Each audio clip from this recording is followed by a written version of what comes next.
Welcome students again into the 11th science chemistry class. We are learning the chapter number 11 that is uh, catalysis, adsorption and colloids. Now adsorption we already completed and we know that in adsorption phenomena most of the that is adsorbent substances acts as the catalyst, that is they increases the rate of the reaction by adsorption of the reacting gases or reacting liquids also on their surface, and in this way they concentrate the reactants, due to which what happen, the reaction rate increases as the reactant concentration increases.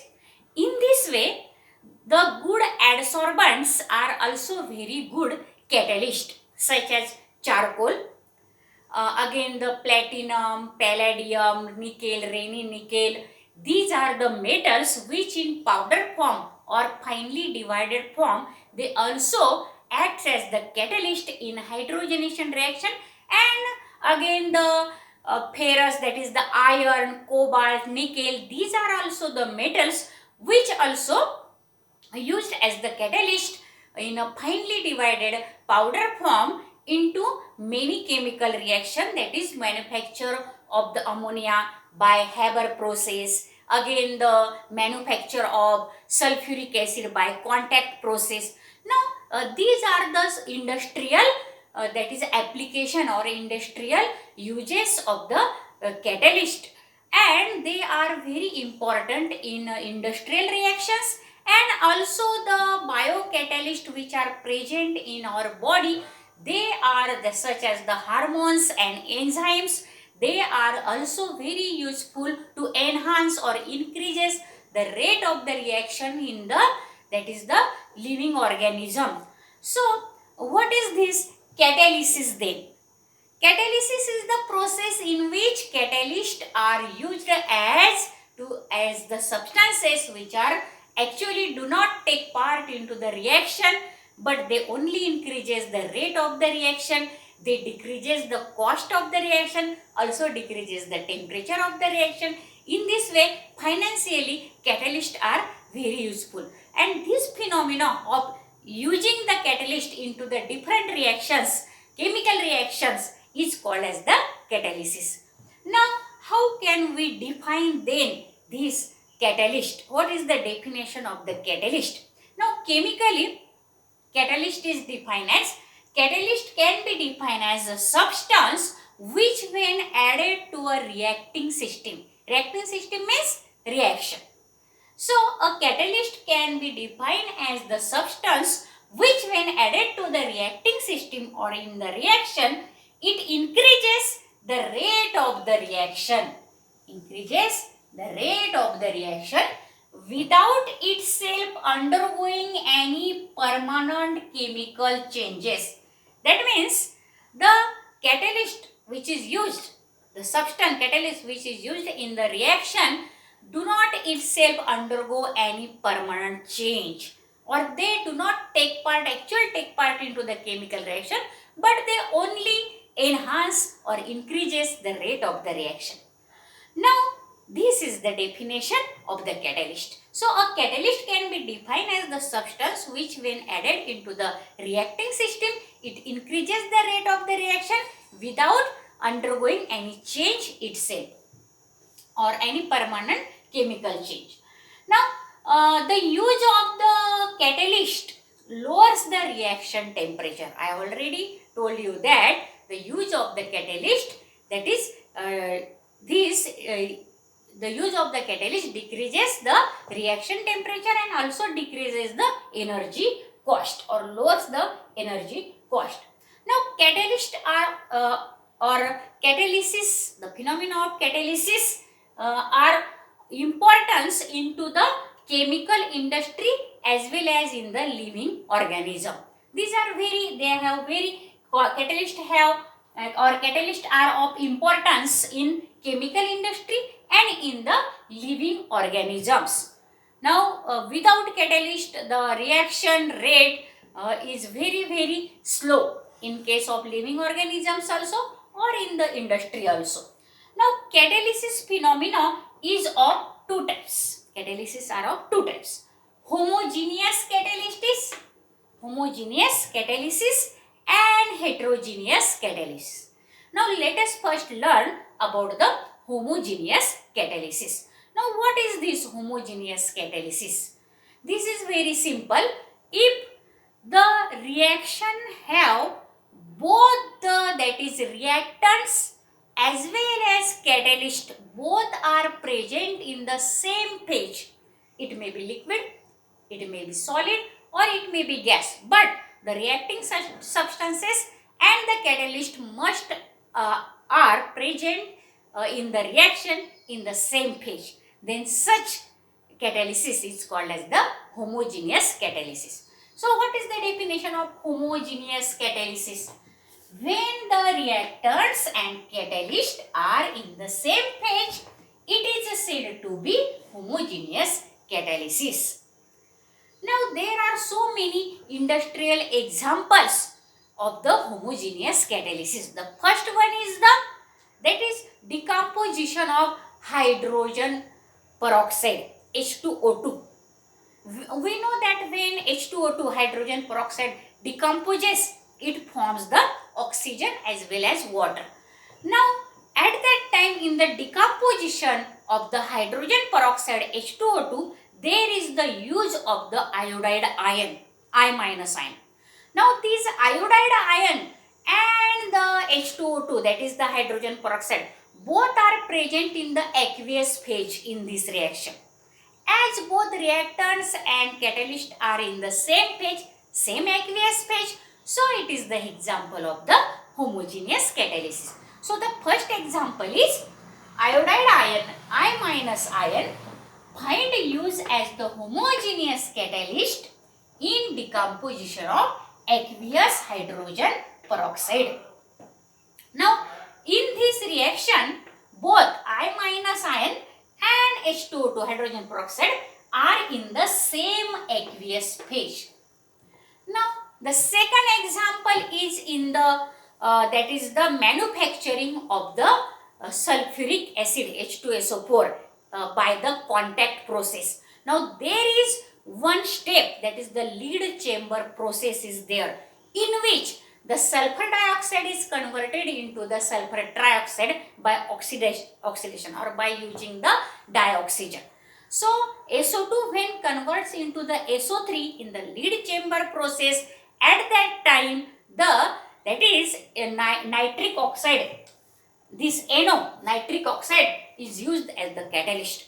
Now, this nitric oxide and the sulfur dioxide both are present in the gaseous form, reactant and the catalyst in the same gaseous form. So, this is also the very good example of homogeneous catalysis. Now, let us see again oxidation of SO2, sulfur dioxide, to SO3, sulfur trioxide, with dioxygen, that is the O2, in the presence of nitric oxide, NO, that is the nitric oxide, in the lead chamber process of manufacture of H2SO4 by the contact process, is the example of homogeneous catalysis. Now, twice the reaction is in this way, twice SO2 gas plus O2 gas, this is the NO gas, that is the catalyst here. Now, it is used as the catalyst, and this catalyst also in the gaseous form.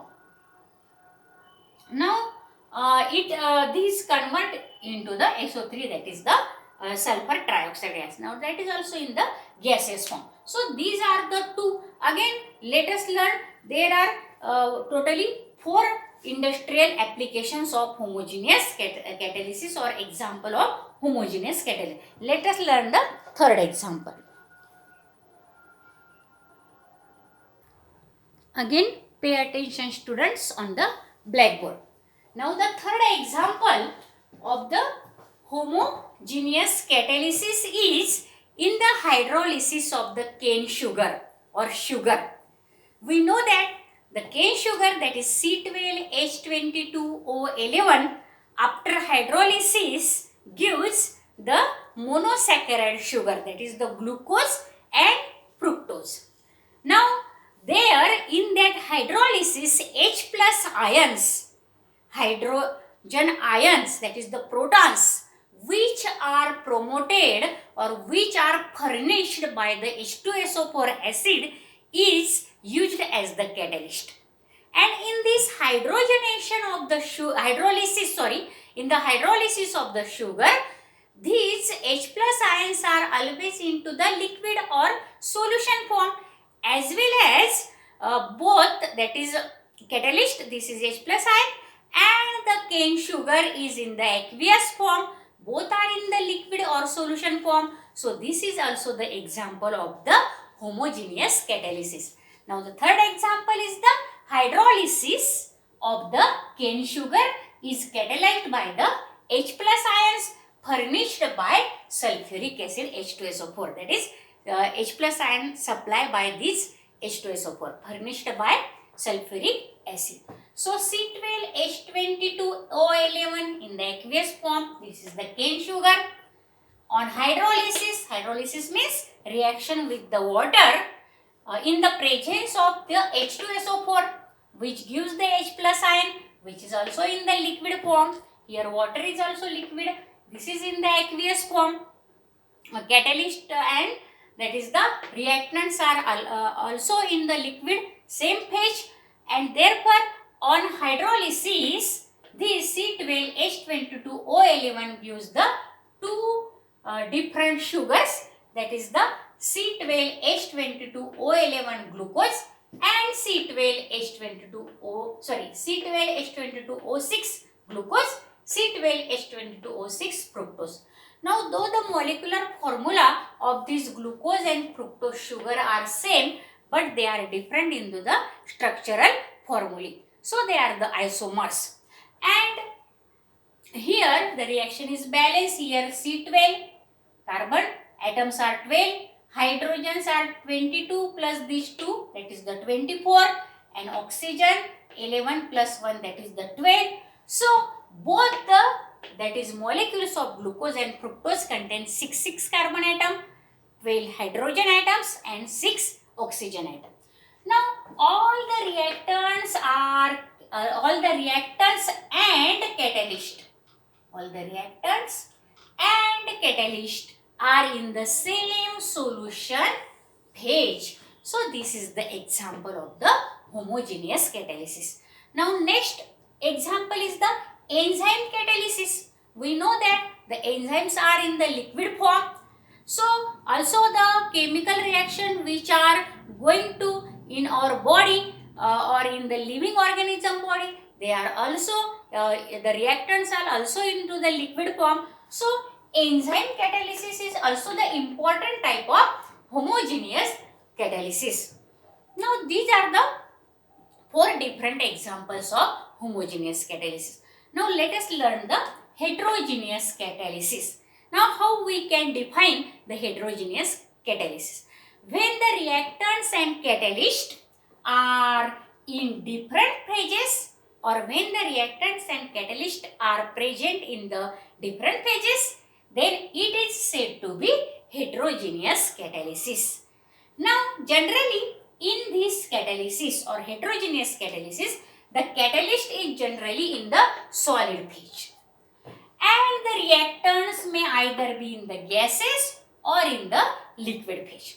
Now this catalyst adsorb the gases or liquid reactants on its surface, due to which the concentration of the reactants increases and the rate of the reaction also increases. So the reaction occur on the surface of the catalyst, and catalyst does not dissolve in this reaction. It only increases the rate of the reaction on adsorption on its surface, the gases and liquid reactants. Now the best example is in the Haber process. We know the Haber process of manufacture of ammonia. In that Haber process, nitrogen, dinitrogen and dihydrogen gases are the reactants, and they after reaction gives the ammonia gas. Now in this reaction, the reactants are in the gaseous phase, but we use here the iron, that is the catalyst, in the solid phase. So this is the example of heterogeneous catalysis. So dinitrogen and dihydrogen N2 and H2 combine to form the ammonia gas, NH3 gas, in Haber process in the presence of finely divided iron along with the promoters potassium oxide and aluminum oxide, alumina. Now these promoters are for the catalyst to promote. What how they do their work in the catalysis, these promoters. Now this aluminum oxide and this the K2O are the promoters of the catalyst. So here this K2O and Al2O3 are promoters for the Ap catalyst. Now this Al2O3 is added to prevent the fusion of ferrous particles. Now the ferrous, that is the iron, is used in the powder form, due to which we know that the surface area increases of the finely divided powder than the that is the large cubes. So to prevent the fusion of the iron particles, this Al2O3 is used as the promoter. So aluminum oxide is added to prevent the fusion of Fe particle, because they must be in the separated form, the ferrous particle. They do not undergo fusion. So there is the use of Al2O3 to prevent the fusion of the Fe particle. And this K2O causes the chemisorption. There is directly chemisorption, chemical adsorption of the nitrogen atoms, and therefore molybdenum, the another promoter, is also used. Molybdenum metal is also used as the promoter. So this is the reaction.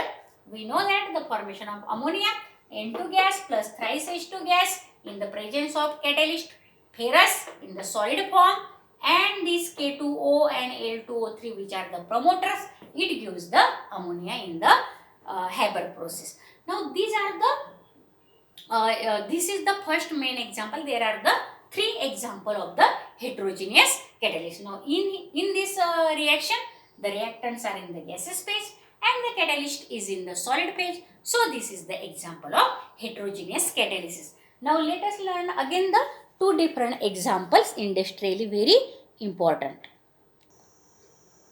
Now see again the second example of the heterogeneous catalysis. Now we know that in the heterogeneous catalysis, the reactants and the catalyst are in the different forms. Generally the catalyst is in the solid form and the reactants may be in gaseous or in liquid form. Now the second most popular example of the heterogeneous catalysis is the hydrogenation of the oil into the fat. We know that oils are the that is large or containing so many carbon atoms, carboxylic acid. So they are called as the fatty acids. So generally oils contain the fatty acids which contain carbon-carbon double bond, and therefore the oils are in the liquid form at room temperature. But the fats are the fatty acids containing carbon-carbon single bond. They contain the saturated carbon atoms, and that is why the fats are in the solid form at the room temperature. So for convenience to transformation of the oils from one place to the another place, they are first converted into the solid fat, because the oils are inconvenient for the transformation from one place to the another place. So hydrogenation reaction of vegetable oils to produce solid fat is used in food industry. So in the food industry, the hydrogenation reaction is used. That is the addition of the hydrogen into the carbon-carbon double bond, so as the carbon-carbon double bond are converted into the carbon-carbon single bond. That means oils are converted into the fats, solid fats. So the reaction is catalyzed by the finely divided metals, and for this hydrogenation of the oils, vegetable oils into the vegetable fats, there is the requirement of the catalyst, that is they are finely divided metals such as nickel, platinum or palladium.